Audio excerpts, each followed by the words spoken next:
Атырылып түгөйүн кордогондор, аял затын кул өңдүү ойлогондор, айбан кылбас жорукту жасай тура, адам деген атка чак болбогондор. Көкүрөгүң көр экен айбан жаның, күн көргөзбөй кордогон алган жарын. Ала көөдөн биз эмес жол баштаган, аял затты сыйлаган пайгамбарым. Дөңгөлөктү мойнуна артып коюп, дүкүлдөйсүң кылганың артык көрүп. Төөдөн дагы чоң күнөө кетирсе да, түшүндүрсө болот го айтып көрүп. Канча очок уруштан келет урап, кордук көрөр сагада келет убак. Жана көргөн боюнча көз алдымда, жардамы жок сабалган эне турат.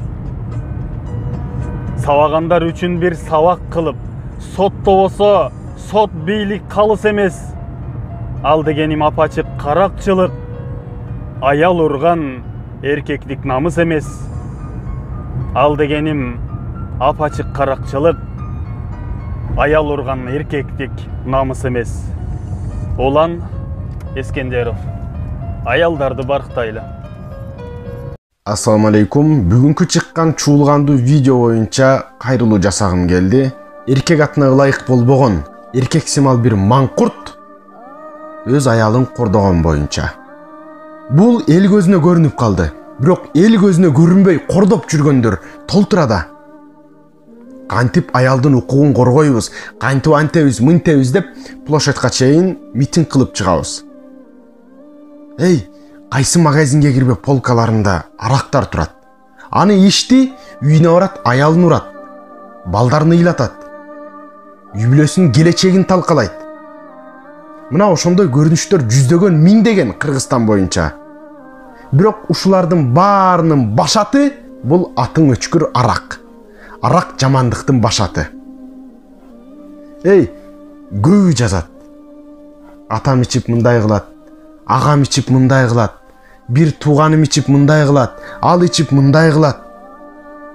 Ананда гей турган маселе эл жери үчүн жанын берип, тарыхта алтын тамгалар менен жазылып калган улуу биздин ата бабаларыбызды атың өчкүр, жинди суу деп айтып кеткен арака Манас деп, Кыргызстан деп, Семетей, Сейтек деп алкогольго жазып койгон. Бул не деген акмакчылык? Алар биздин келечекти куруп, өз жарым бир арактын атында аталыш үчүн ошондой эрдик кылды беле. Баары таппай аткан суроонун жообу аялдын укугу качан корголот деген жооп ошол арактан тыйылалы, арам нерседен тыйылалы, сабаттуулукту өстүрөлү, китеп бетин ачып окуйлу, мына ошондо аялдын укугу корголот.